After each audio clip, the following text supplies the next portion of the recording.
Nel mese di marzo vi era stato l'incontro con il Ministro allo Sviluppo Economico Claudio Scajola, ora con l'assessore regionale alle attività produttive Vendemmiano Sartor.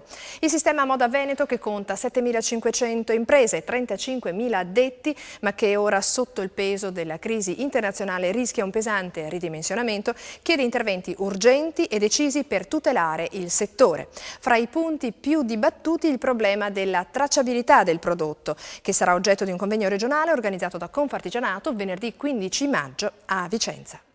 Il sistema moda è sicuramente una punta di diamante del Made in Italy. Nel corso degli anni ha subito un importante processo di ristrutturazione, a volte doloroso, ma che ha permesso di tenere in campo aziende competitive e la cui superiorità è riconosciuta in tutto il mondo.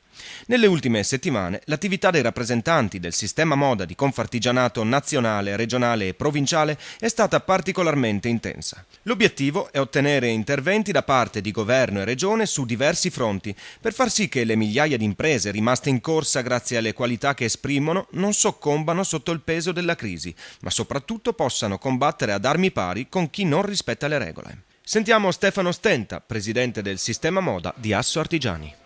Tre sono le cose che essenzialmente abbiamo richiesto. La prima è stata un forte impegno da parte della Regione verso il governo centrale, verso Bruxelles, affinché venga sostenuto l'obbligo per le merci in entrata in Europa dell'indicazione del paese di origine. Questo per tutelare i consumatori affinché possano fare un acquisto consapevole quando si recano presso un punto vendita e un negozio.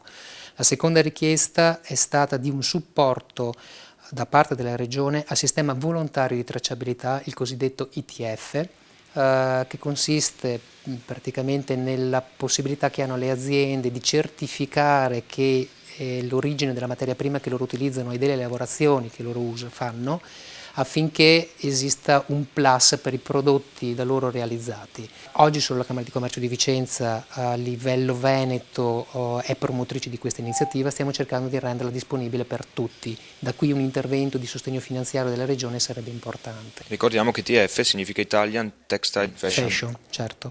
A questo proposito ci sarà un incontro anche qua a Vicenza che andrà a spiegare e a rilevare un po' quello che è il punto di applicazione al momento dell'ITF a livello nazionale.